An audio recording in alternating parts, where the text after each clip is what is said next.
আসসালামু আলাইকুম প্রিয় দর্শক, আওয়ামী লীগের ফিরে আসা অথবা শেখ হাসিনার ফিরে আসা এই বিষয়টা নিয়ে গত কদিন ধরে বিভিন্ন মিডিয়াতে নানা ধরনের কথাবার্তা শোনা যাচ্ছে। অনেকেই বলছেন, প্রথমে তো আমরা দেখলাম অন্তর্বর্তীকালীন সরকারের উপদেষ্টা মাহফুজ আলম উনি বিশাল একাধিক পোস্ট দিলেন ফেসবুকে যে আওয়ামী লীগ কীভাবে ফিরে আসছে, কেন ফিরে আসছে, কেন ফিরে এসেছে অথবা কেন ফিরে আসবে, এগুলি নিয়ে অনেক কাহিনী উনি বর্ণনা করলেন। সেগুলো নিয়ে আমি গতকালকে একটা ডিটেল একটা আলোচনা করেছিলাম এবং কালকে আমি একটা ছোট্ট কথা বলেছিলাম যে এই পোস্টের প্রেক্ষিতে ডক্টর আসিফ নজরুল অন্তর্বর্তীকালীন সরকারের আরও একজন উপদেষ্টা তিনিও কিছু কথা বলেছিলেন। তো তার কথা নিয়ে আমি আসলে ডিটেল কোনো আলোচনায় যাইনি, আজকে কিছুটা যাব। আবার একই সঙ্গে আমি গতকালকেই দেখলাম যে এই বর্তমান বিএনপি সরকারের তথ্য বিষয়ক যে উপদেষ্টা আছেন ডক্টর জাহেদুর রহমান, তিনিও কিছু কথা বলেছেন। ডক্টর জাহেদুর রহমান ওনার কালকের বক্তব্যের পর আজকে আবার ওই কথাগুলি আরও ডিটেইলে আজকে দেখলাম ওনার নিজের যে ইউটিউব চ্যানেল আছে জাহেজ টেক, সেই জাহেজ টেকে উনি আবার ডিটেল এটা বর্ণনা করলেন, এটা আজকে শুনলাম। তো আমি একটা জিনিস বুঝতে পারছি না যে সেটা হলো যে আওয়ামী লীগকে নিয়ে হঠাৎ সবাই এত কথা বলছেন কেন। হতে পারে একটা জিনিস, সেটা হলো যে আমরা দেখেছি দুদিন আগে ভারতের একাধিক মিডিয়াতে, বিশেষ করে আনন্দবাজার পত্রিকায় শেখ হাসিনার একটা ইন্টারভিউর মতো ছাপা, ঠিক ইন্টারভিউ না, শেখ হাসিনার সঙ্গে কথা বলে ওরা একটা রিপোর্ট প্রচার করেছে। সেই রিপোর্টটা আমি গতকালকে বলিনি কিছু, কারণ গতকালকে ওইগুলো নিয়ে আলোচনা করছিলাম।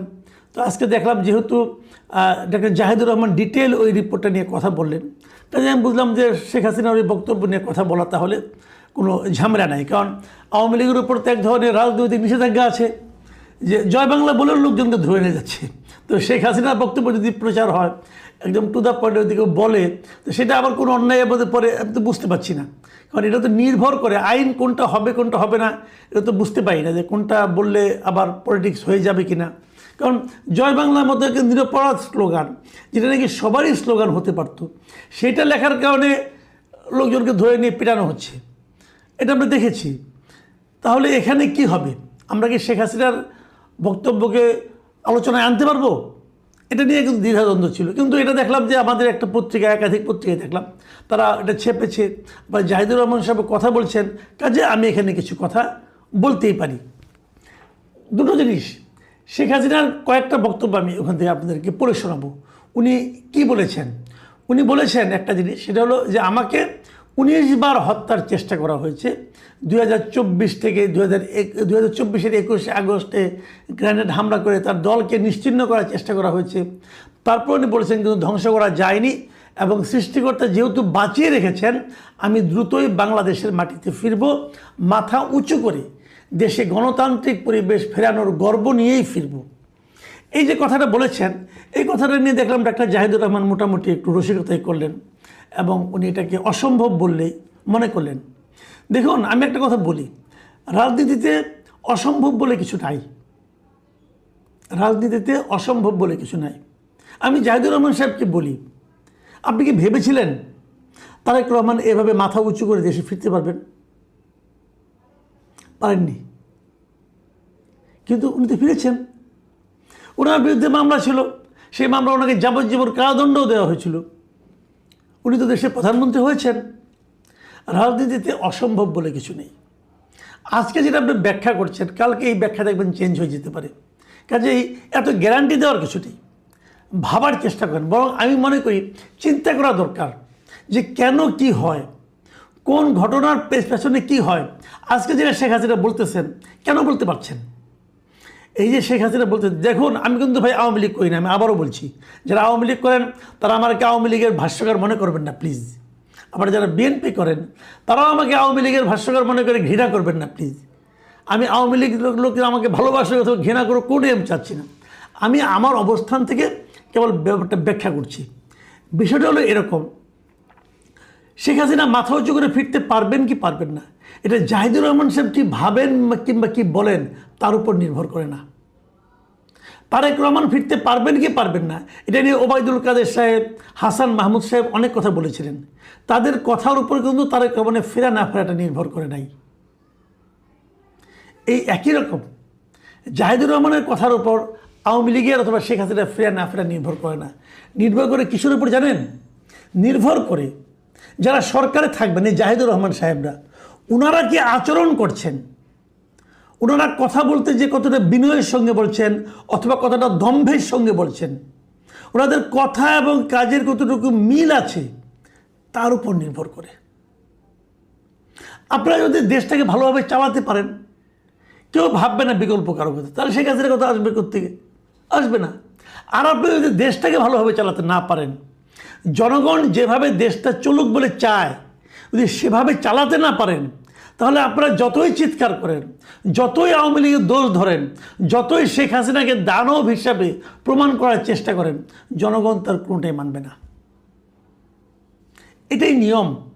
দেখুন, 5ই আগস্টে শেখ হাসিনা চলে গিয়েছিলেন দেশ ছেড়ে।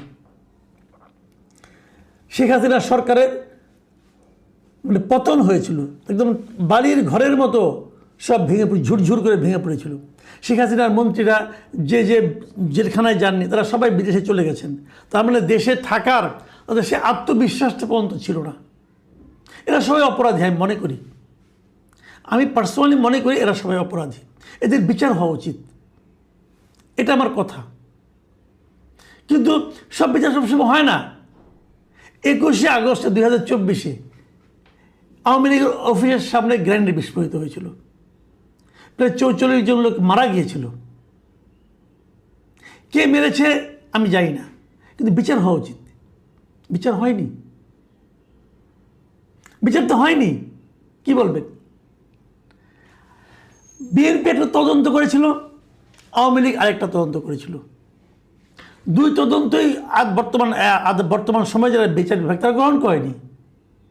বিএনপি তদন্ত রিপোর্টকে আওয়ামী লীগের সরকার গ্রহণ করেনি, আওয়ামী লীগ সরকারের তদন্ত রিপোর্টকে অন্তর্বর্তীকালীন সরকারের সময় যে বিচার বিভাগ তারা গ্রহণ করেনি। কারণ এই বিষয়ে সবাই বেকসুর খালাস পেয়ে গেছে। তাহলে কি ওই দিন ওখানে কেউ মারা যায়নি? ওই দিন কি গ্রেনেড ফুটেনি?